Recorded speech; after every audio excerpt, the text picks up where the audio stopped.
did. 1, 2, 6. It is a little spike buck. Nice. It's okay, you don't have to share it with me at my house. You know, you wanted to, but it's okay. You just keep it. Is your phone 6:59. Yeah. Well, the 4 o'clock up there says 7. Yeah. People tell me what time it was. No, it says 7. My Apple says Open the meeting and start with the Pledge of Allegiance. I pledge allegiance to the flag of the United States of America and to the republic for which it stands, one nation, under God, indivisible, with liberty and justice for all. Welcome, everyone, to the meeting. And we'll go ahead and move on to the second item, which is the approval of our tonight's agenda. So moved. Motion by Mary, second by Blake. All those in favor signify by saying aye. Aye. Opposed, same sign. Motion carried. Move on to item number 3. That's to approve the consent calendar, which is the minutes of our last meeting and the payment of bills. So moved. Second. Motion by John, second by Doug. All those in favor signify by saying aye. Aye. Opposed, same sign. Motion carried. Move on to item number 4, which is to consider approval of the labor agreement with LELS Local Number 422 for the 2024-2025.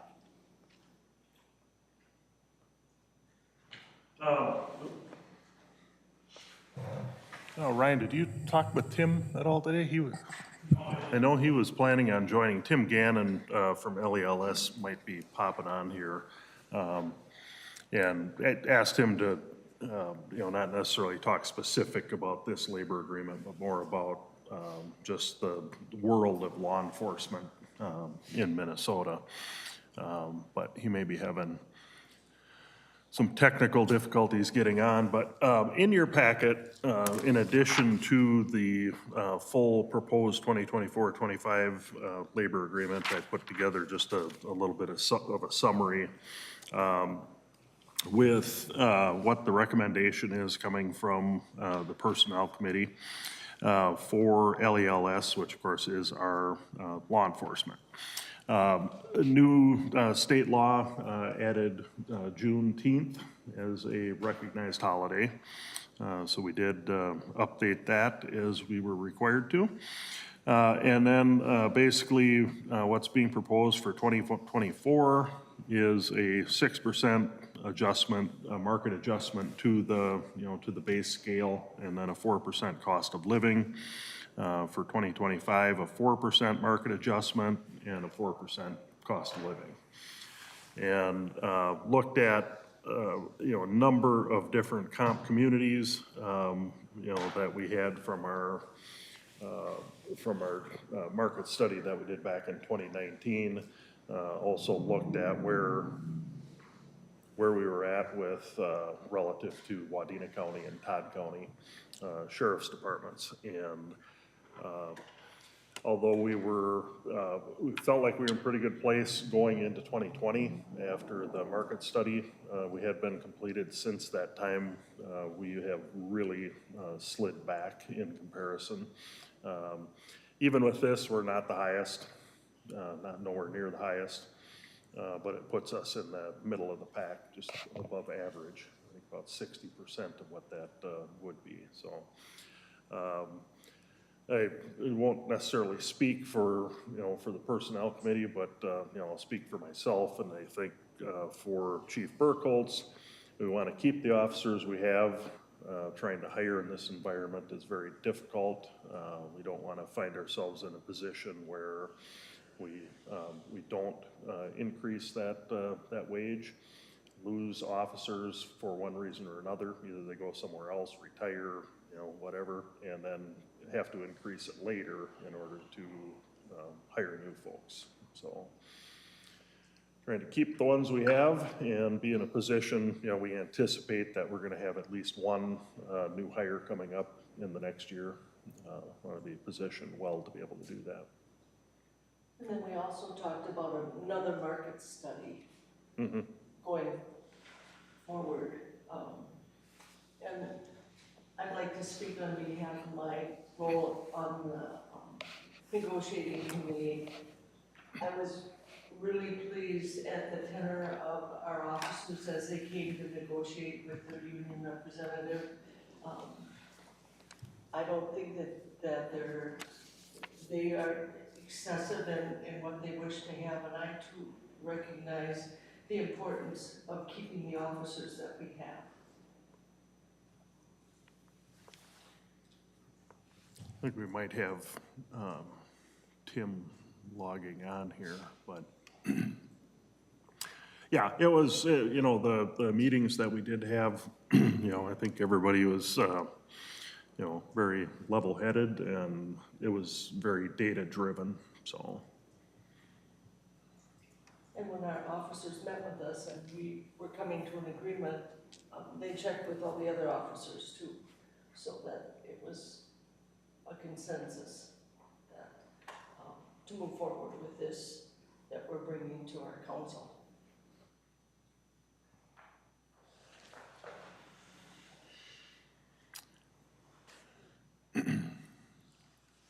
I'm not seeing a picture on here, but Tim, are you there?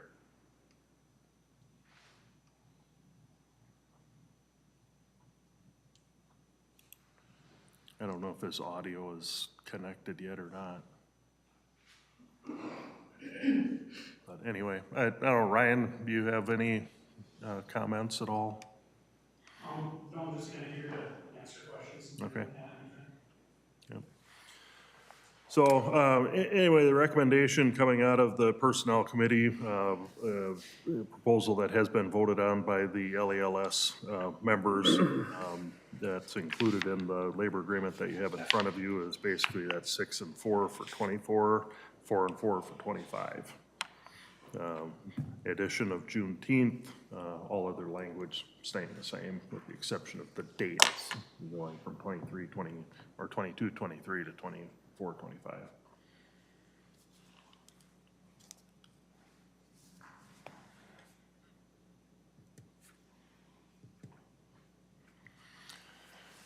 Happy to answer any questions.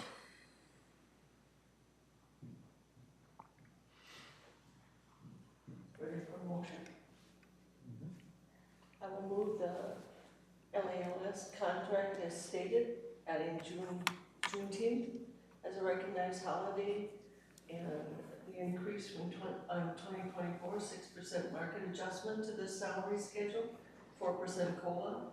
In 2025, 4% market adjustment to the salary schedule, and another 4% to COLA. Second. All right, we have a motion from Mary and a second from Blake. Is there any discussion? Hearing none. All those in favor signify by saying aye. Aye.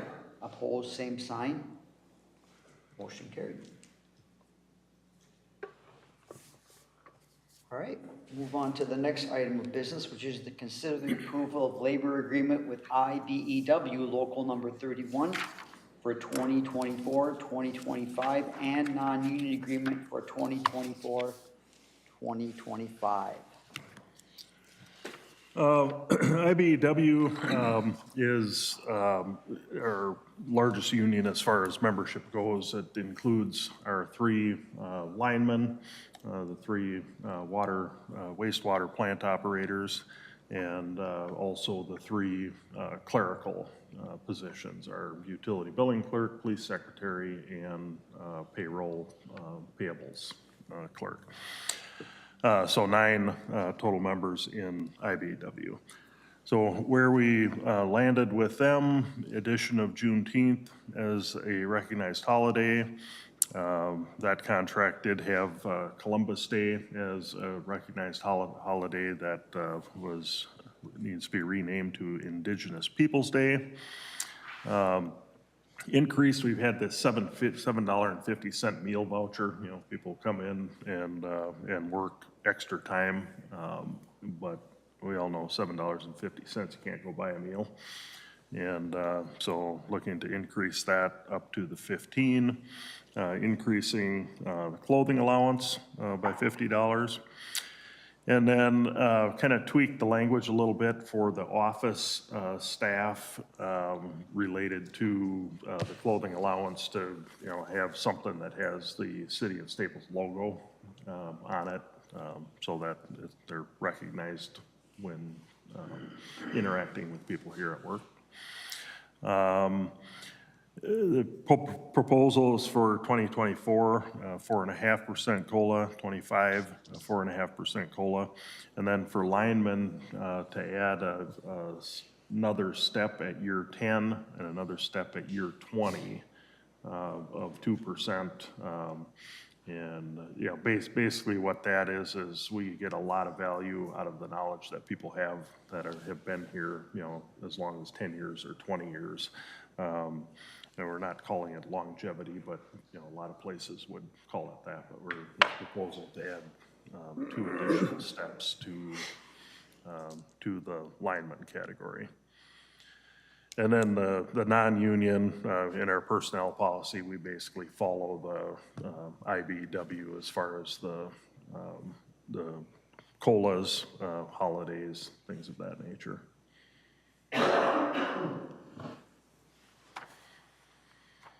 So, and again, that, you know, IBEW has been a good group to negotiate with over the years. Pretty straightforward, calm process, data, lots of data.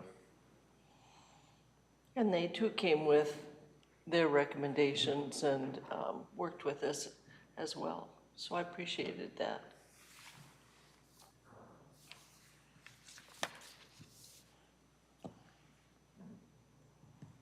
I'd entertain a motion. I'll make a motion for the approval of the labor agreement with IBEW Local 31 for the 2024-2025 years. I'll second. Are we gonna include the And non? non-union, I'm sorry, agreement Okay, so. also for 2024 to 2025. Okay, thanks, John. Got a motion by John, second by Roy. Is there any discussion? Hearing none, all those in favor signify by saying aye. Aye. Aye. Opposed, same sign. Motion carried. Move on to item number 6. Consider approval of retail sale of THC product license for Two Rivers Liquor LLC at 1017 Highway 10 East. In your packet, you have the actual license application for THC from Two Rivers, which is Liquor Depot, Jim and Jackie Tyrrell. And it's been an interesting process. I think we talked about this a little bit at our last meeting, but the state law from 2022 to 2023, 2022, they basically opened up the THC, the low dose THC stuff. But they did not authorize liquor stores. You know, I think it was an oversight on their part, otherwise they would have, but did not authorize liquor stores to sell THC products. And in the liquor business, if the state statute doesn't specifically authorize you to sell something, you can't, and that includes ice, which was educational. But they did change that and you know, made that basically a retroactive type of deal. And so the distributors, of course, to the liquor stores and bars and all these places have been pushing it, and you know, that's when we dug into it and found out that they actually now can. So got the application in front of you. You have a letter from Chief Burkholz, who conducted the background, did not find anything that's disqualifying. And our proximity stuff from our THC ordinance, all of those requirements are met. with the 500 feet and, retail zone and so forth.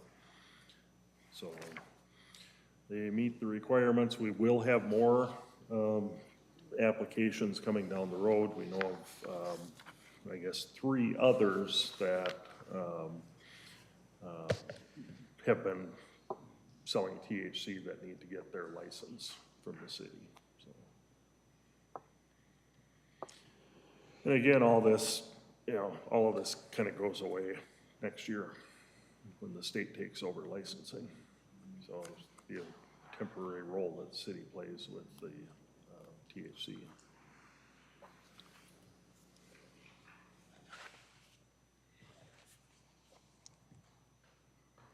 I entertain a motion. I'll make a motion for the approval of the retail sale of THC for Two Rivers Liquor LLC. A second. We have a motion from John, a second from Mary Jo. Is there any discussion? Hearing none, all those in favor signify by saying aye. Aye. Opposed, same sign. Aye. Motion carries. Move on to item number 7. Consider approval of resolution 1919, decertifying tax increment financing district number 5, Staples Square Apartments.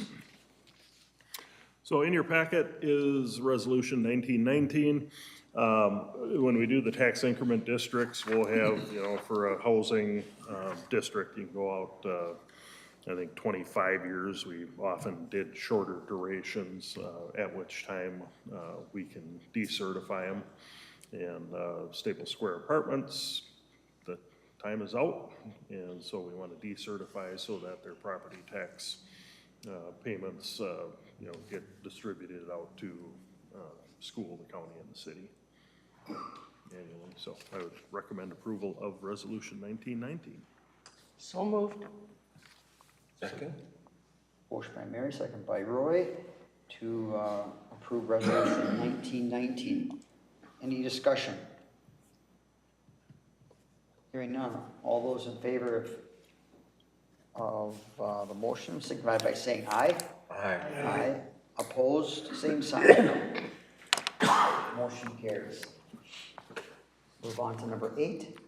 Discuss outdoor warning siren best practice recommendation. So in your packet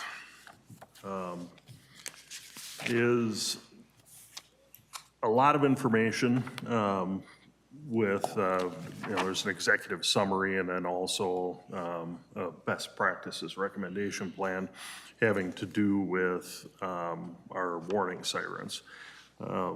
Missy included a letter in here. She was notified by Wadena County that this was out there and had been talked about. And we've obviously had some discussion at the council table related to the sirens. Most of the input that we've had has not necessarily been in support of the sirens, but it had been the practice of the city to sound that 10 o'clock siren, for a lot of years.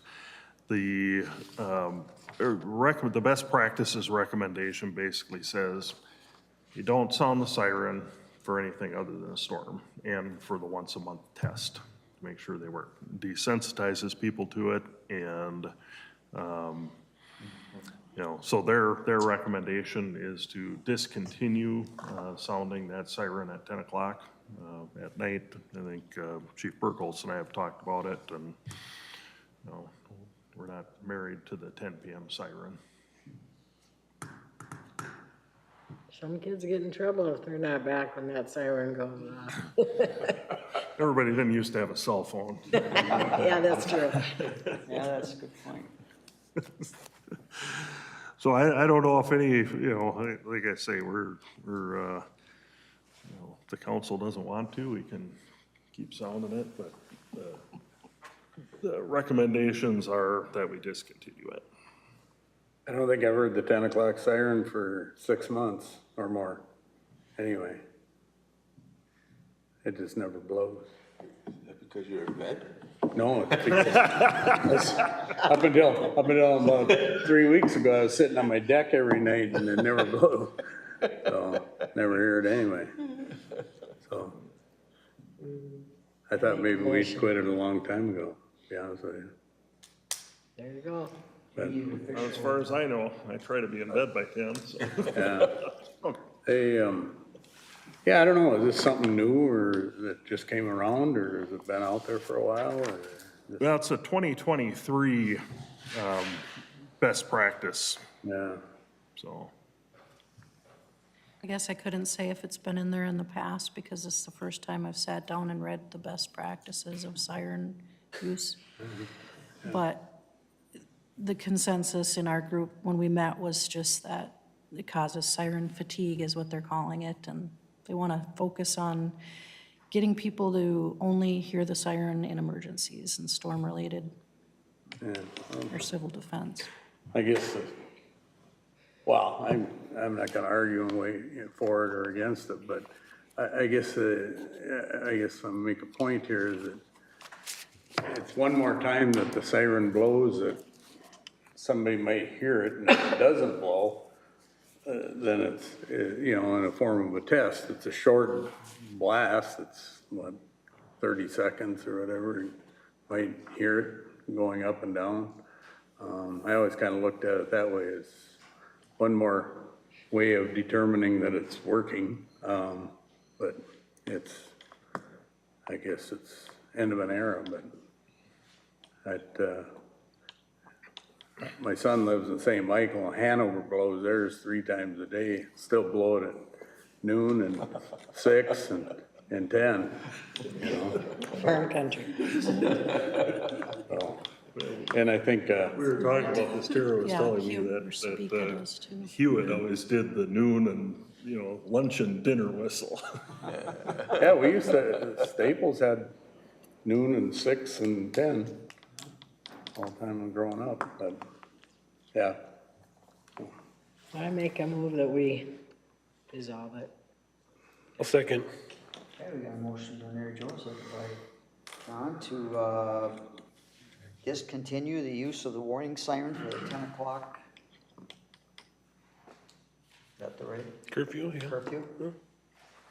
Any more discussion about it?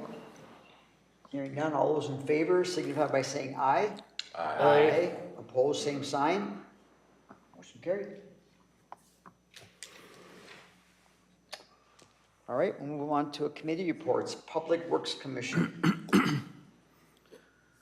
So we received word recently that we were approved for, in our 2024 water sewer project, which was going to be the southwest area, and then the Second Street Northeast, which is behind the school. We were approved for funding for the water, but we were denied funding for sewer. We were denied because we did not score enough points, and points is a bad thing. We didn't have enough deficiencies in our system to award us funding. So now we need to, one thing we're doing is looking at a different source of funding, but it's clear that we are not going to be able to do the entire project in 2024.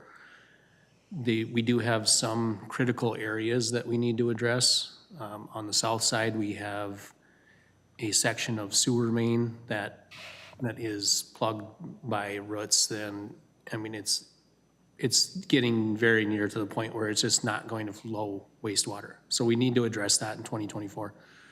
We also need to address the water main behind the school because of their construction projects. The water main that sits there now does not have enough capacity in it for the school to operate their fire protection throughout the whole building once they add their addition on. When we dig up a street and replace a water main, we'll have to replace sewer main with it. So that is something we're gonna have to look at. We are looking at possibly doing that as a half project, because if we do not have sewer funding, that means we are paying for it in a loan without any grants. If we are awarded the other funding that we're pursuing, then there's a good percentage of the project that could be awarded in grants. So we're looking at different options, but it's looking like we're going to be doing a couple of piecemeal things just to get us by, and then be looking at doing that South Side and Second Street in 2025, along with Fourth Street. Fourth Street, we don't have an option. We have to do that in 2025. With the water funding, we know that that funding is good for the next 5 years, so we can afford to do that in portions. So, Gerald and I just had a meeting with, the clean water people at the state, and then with our engineers. You know, we talked about, is there ways that we can increase our points or drive ourselves, you know, get ourselves onto the funding list for this year. It does not look good, so. So we were penalized for taking good care of our, Correct, yeah, and most of the problems were addressed when we built the wastewater treatment plant. And there's other things that, you know, like we've got a lift station that's in really poor condition. That's not something that they look at when it comes to determining funding. We have a pipe that's offset where sewer may be flowing out of the pipe. That's also not in their determination for points. But we'll continue to pursue other options, and we'll keep you posted as we get more information. 3 projects left. Was that project that, gonna include addressing the water clarity and quality over there on that south side? That would have, yes. So, We're still pursuing pigging for that area to clean out even the amount of water mains that we were planning on digging up still would not address all of the cast iron pipes that are in that area. So we do want to pig all of it, you know, to try to get it all cleaned out. Moving on, we were also, when we had applied with a group of about 90 other utilities for a large federal project for an electric project. We did not receive that grant either. So that one I don't see as being as critical as this wastewater one. However, if we continue to grow like we have, it is going to become critical. The group is a regional group from Minnesota, the Dakotas, Iowa. That same group is going to submit an application. They've met with the Department of Energy. They're the ones that are determining who gets the funds. The principals of our group have met with them and looked for ways that we can improve our application. So we'll try again next year, but nothing will happen in 2024 with that. We're gonna partner with First National Bank. They're seal coating their parking lot and would like to do the alley with it. And I think it makes sense. They're gonna manage the project, you know, so they're just doing the alley while they do the parking lot. It's gonna cost us $2,000. So we decided to move ahead and go with the bank on that project. We did the water node installation last week. I think we had 290 people on the list. We were able to get 280 of the nodes installed, which I think was pretty good. They did it in 4 days and it seemed to have gone pretty well. And we also ended up replacing about 30 water meters as part of that. The nodes would not work with those particular water meters, but we expected to have several, maybe not 30, but we did expect some of that, so. Overall, though, I think the project went well. Gerald and I attended the annual area meeting for Missouri River. It sounds like we're gonna have rate increases in 2024, and then also in the foreseeable future. I think they're predicting rate increases for 2024, 25, and 26. Some of that's based on drought, some of it's based on just the change in, you know, getting away from fossil fuels, having to find new sources of energy. And that's all I have for you, unless anybody has any questions. Thanks, Scott. Our next item is open forum.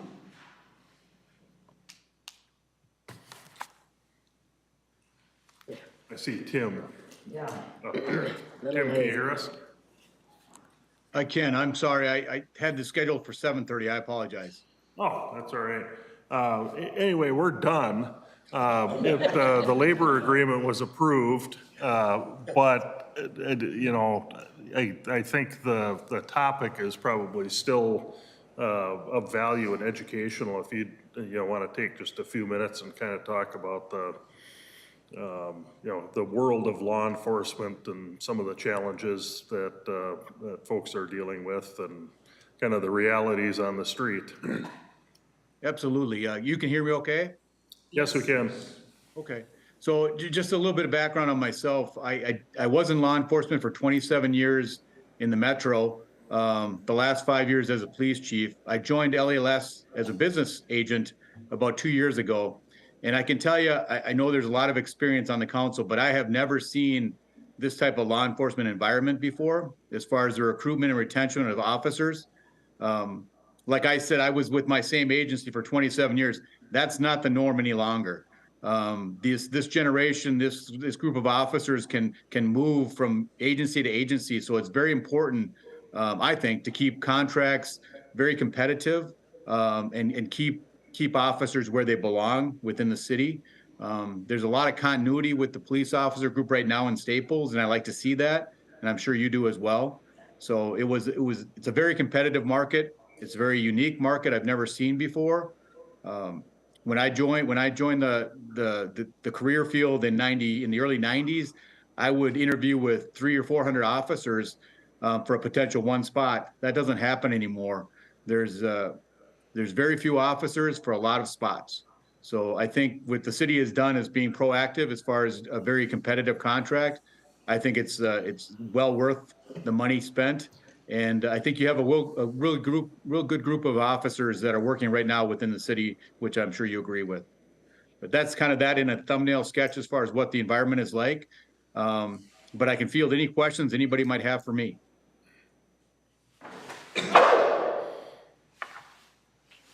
Excuse me.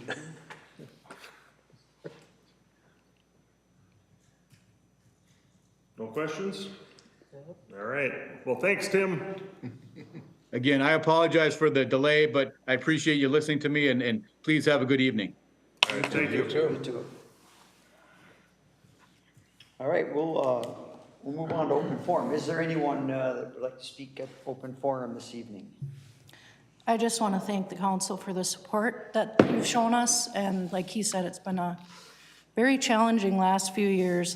In year 24, and doesn't even resemble the job I did 10 years ago.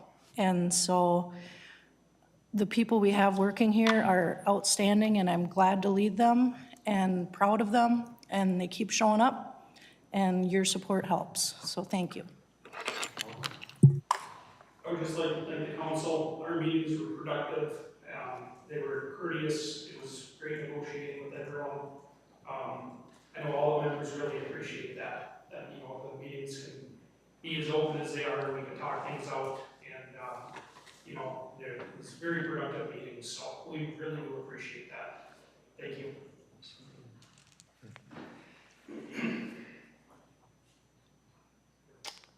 All right, we'll move on on to the city administrator's report. Let's see, some of this has been covered. As everybody knows, we have 3 unions that we negotiate. We've got LELS and IBEW, which we approved here tonight. We are still working on our labor agreement with AFSCME, which is our 3 street department operators. And so hopefully before too long, we'll be back with a labor agreement for AFSCME. Scott covered a few of these items. Most exciting news, the mayor and Melissa and I had the opportunity to go on Ray Gildau's Lakeland Currents show here a couple of weeks ago. And so that will be broadcast worldwide, I'm sure, seen by many. December But, 29th. Yeah, end of the year. But just an opportunity to, talk, to a broader audience, a little bit about the good stuff that's happening here in Staples. And so I want to thank Ray for inviting us to come over and do that. And then tomorrow at 1:30 is the tour at the Staples Motley Elementary School of the work that they've done up there. So if anybody has a desire to go and check that out and kind of get the official tour at 1:30. So, and just a final thing, just want to again kind of reiterate, hard word to say, what Chief Burkholz was saying. We've got a lot of really good employees, and we want to keep them, and want to thank the council for supporting that effort. So that's all I have. Daryl, how about the park and rec recommendations? Do you want to bring them up now or later? I think at the next meeting with the minutes. Yep. Yeah.